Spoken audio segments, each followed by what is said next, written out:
My name is Siri Kit. I'm 78 years old, and there is something I carried inside me for most of my life that nearly destroyed everything I touched. Every relationship, every opportunity, every moment of peace that tried to find me. It wasn't anger, although anger was part of it. It wasn't sadness, although sadness lived in me like a permanent resident. It was something deeper than any single emotion. It was the complete, total, absolute inability to manage what I felt. I was a woman ruled by her emotions, controlled by them, enslaved by them. Every feeling that arose in me became an action. Every impulse became a word. Every wave of emotion became a decision that I would later regret but could never take back. And I didn't know there was another way. I didn't know that what I was missing, what nobody had ever taught me, what I had to discover through decades of wreckage and loss, was something so simple it almost seems insulting to say out loud. Emotional discipline. Not suppression, not denial, not pushing down what you feel until it explodes. Discipline. The ability to feel everything fully and still choose how you respond. That ability changed my life. And tonight, I want to give you the 3 rules that made it possible. 3 rules that took me 60 years to learn. 3 rules that could save you from the decades of suffering I endured, because nobody told me these things when I was young enough to have avoided the worst of the damage. But before I give you these rules, I need you to understand something. I need you to understand what my life looked like before I learned them. Because without that context, the rules will sound like advice. And advice is easy to ignore. What I'm about to share with you is not advice. It's a confession, a map drawn in blood, a testimony from someone who walked through the fire and barely survived. When I was young, I was what people called passionate, intense, emotional, and I wore those labels with pride. I thought being emotional meant I was more alive than others, more authentic, more real. I thought people who controlled their emotions were cold, disconnected, fake.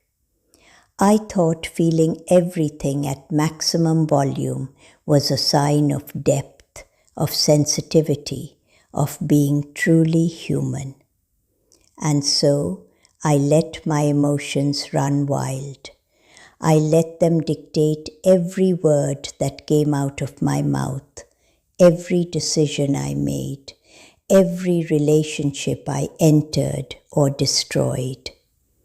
If I felt angry, I expressed anger immediately, without filter, without consideration, without thought for who might be standing in the blast radius.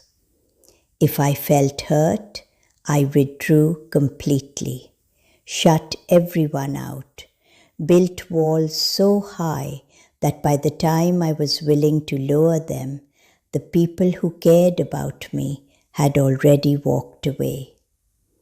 If I felt love, I dove in head first, completely, recklessly, without boundaries, without protection, without the wisdom to know that love without discipline is just another form of chaos. And the wreckage piled up, year after year, relationship after relationship, job after job, friendship after friendship. I left a trail of broken things behind me, and every time I blamed the world. I blamed the other person. I blamed the circumstances. I said they didn't understand me. They couldn't handle my intensity. They weren't strong enough for who I was. I never once considered that the problem wasn't the world. The problem was me. My complete lack of emotional discipline, my inability to create any space between what I felt and what I did with those feelings. If something in what I'm describing sounds familiar, if you recognize your own patterns in my story, then stay with me.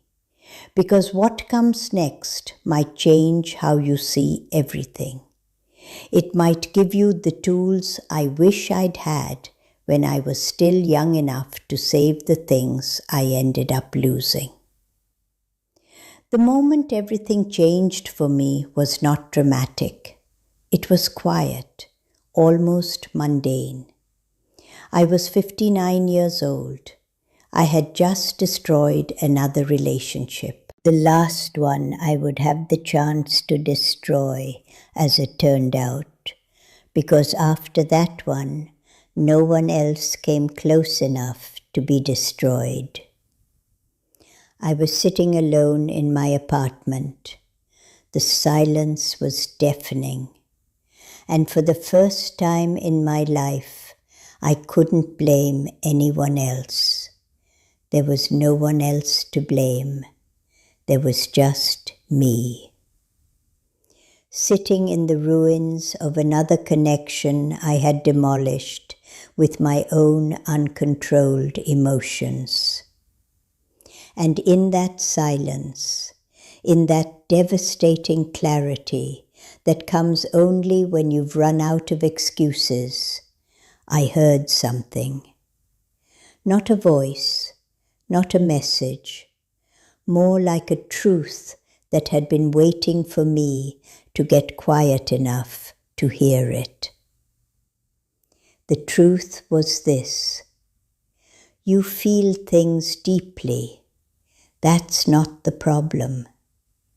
The problem is that you've never learned what to do with what you feel. And that single realization opened a door that led me to the 3 rules I'm about to share with you.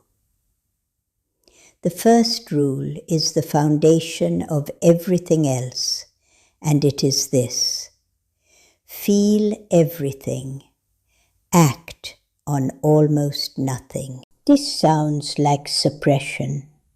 I know.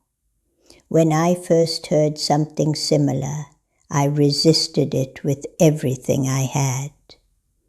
I thought it meant denying my emotions, pushing them down, pretending they didn't exist. But that's not what it means at all. And the difference between this rule and suppression is the difference between freedom and prison. Suppression means you don't allow yourself to feel. You deny the emotion. You push it underground, where it festers and grows, and eventually explodes in ways that are 10 times more destructive than if you just felt it in the first place. That's not what I'm talking about. What I'm talking about is feeling everything fully, completely, without resistance. Letting the anger be there, letting the hurt be there, letting the fear, the jealousy, the frustration, all of it be there. Fully present, fully acknowledged, fully felt. But, and this is the critical part, not acting on it. Not immediately translating it into words or actions or decisions. Just feeling it, sitting with it, breathing through it, letting it move through you like weather moves through the sky. Because here's what I discovered after years of practice. Emotions, when they are fully felt without being acted upon, pass. They always pass. They rise like waves. They peak and they fall. The entire lifespan of an emotion, if you don't feed it with action, is remarkably short. Minutes, sometimes seconds. But we never discover this because we act on our emotions before they have a chance to complete their natural cycle. We interrupt the process. We grab the emotion and turn it into something permanent, a word we can't take back, a decision we'll regret, a reaction that creates consequences far beyond what the original emotion warranted. I remember the first time I practiced this consciously. Someone said something that hurt me deeply, and I felt the familiar surge, the burning in my chest, the tightening of my throat, the words forming on my tongue, sharp words, cutting words, words designed to hurt back. And for the first time, I didn't speak them, I just felt. I sat with the burning, the tightness, the urge to retaliate, and I breathed. And something extraordinary happened. The burning peaked. And then it began to fade, not because I suppressed it, because I let it complete its cycle. I let it rise and fall naturally. And when it passed, when the wave receded, I found something beneath it that I had never accessed before. Clarity. Actual clarity about what had happened, about what was really going on, about what, if anything, needed to be said or done. Not from reaction, from understanding. And what I chose to say from that place of clarity was completely different from what I would have said from the place of reaction. It was measured, it was honest, it was kind. And it was effective in a way that my reactive words had never been. The second rule builds on the first, and it changed my understanding of emotions completely. Your emotions are information, not instructions. This distinction is everything. For most of my life, I treated every emotion as a command. Fear arose and I obeyed it. Anger arose and I followed it. Desire arose and I chased it. Whatever I felt, I treated as a direct order from some authority inside me that must be obeyed immediately and without question. But emotions are not commands. They are data. They are signals. They are your internal system giving you information about what's happening inside you and around you. And like all information, they can be accurate or inaccurate, helpful or misleading, complete or partial. Fear, for example, might be telling you that you're in actual danger, or it might be telling you that something unfamiliar is happening and your ancient brain is defaulting to caution. Anger might be telling you that a genuine boundary has been violated, or it might be telling you that your ego was bruised and it wants revenge. Sadness might be telling you that you've lost something important, or it might be telling you that you're tired and your body needs rest. The emotion gives you information, but it's your job, not the emotion's job, to interpret that information wisely, to evaluate it, to decide what it means and what, if anything, to do about it. When you treat emotions as information rather than instructions, you gain something priceless: perspective. The ability to step back and ask, what is this emotion telling me? Is this information accurate?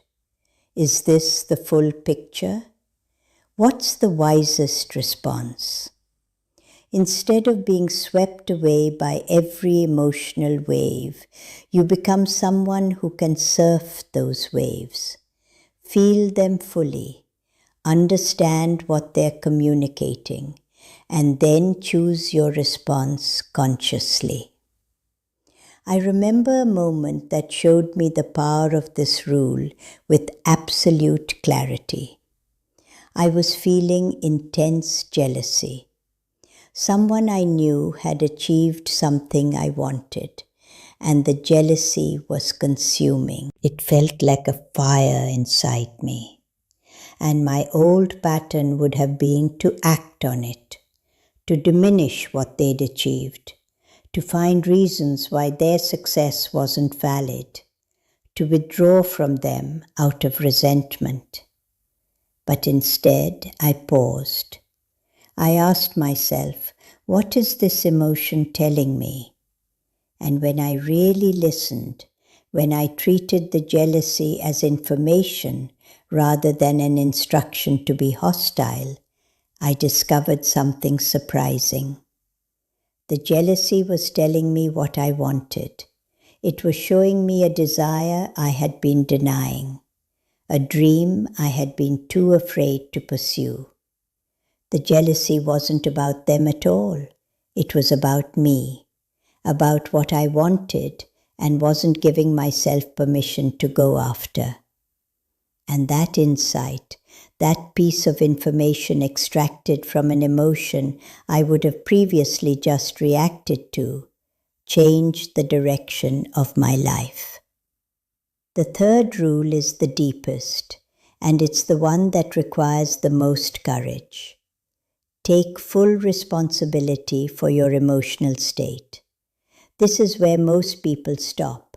This is where resistance becomes fierce. Because we live in a world that constantly tells us that other people make us feel things. He made me angry. She made me sad. They made me feel inadequate.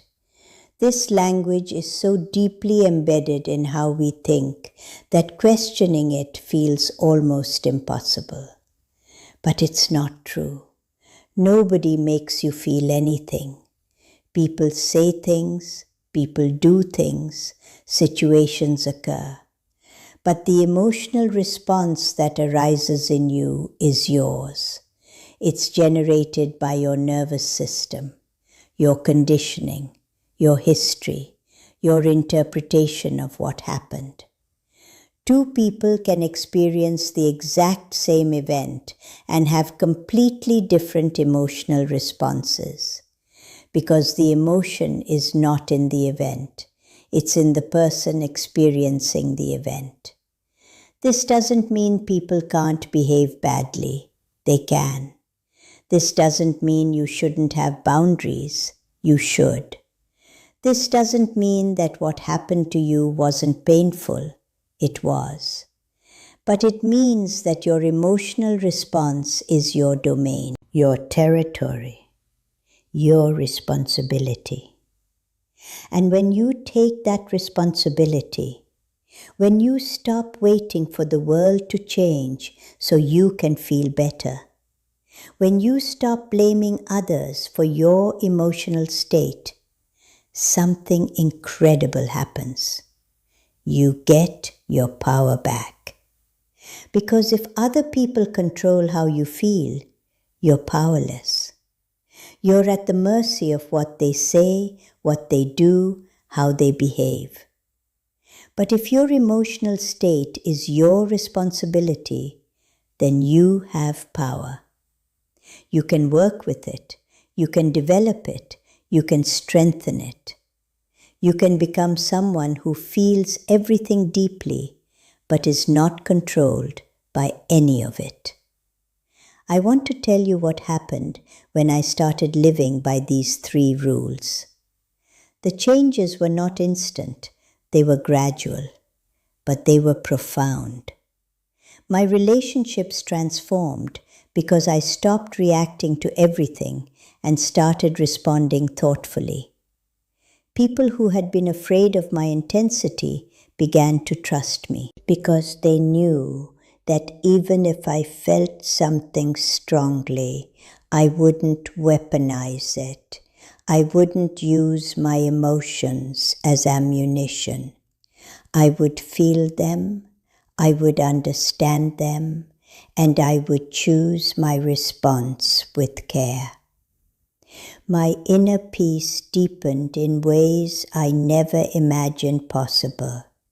Because when you stop being tossed around by every emotion, when you learn to feel without being consumed, you discover a steadiness inside yourself that nothing can shake.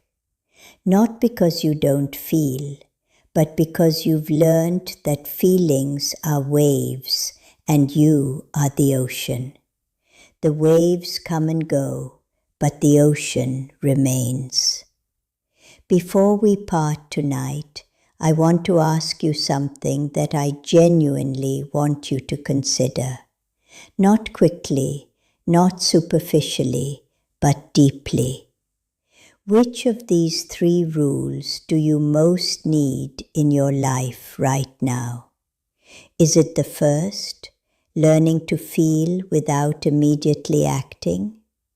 Is it the second, treating your emotions as information rather than instructions? Or is it the third, taking full responsibility for your emotional state? Where are you listening from tonight? And what is the emotion that most controls you? The one that most frequently takes the steering wheel and drives you somewhere you don't want to go. Name it, not to judge it, but to begin the process of changing your relationship with it. My name is Sirikit. I'm 78 years old. I live in a small temple surrounded by trees and silence and the kind of peace I never thought I'd find. And I found that peace not by stopping feeling, but by learning what to do with what I feel. These 3 rules gave me that. Feel everything, act on almost nothing. Your emotions are information, not instructions. Take full responsibility for your emotional state. 3 rules, simple to understand, a lifetime to master. But from the very first day you begin to practice them, even imperfectly, even stumbling, even falling back into old patterns and having to begin again. From that very first day, something shifts, something opens, something becomes possible that was never possible before. Freedom. Not freedom from emotion, freedom within emotion. The freedom to feel everything and still choose who you are. That freedom is waiting for you. It has always been waiting. And it begins tonight with the first rule, with the first pause, with the first breath between what you feel and what you do about it.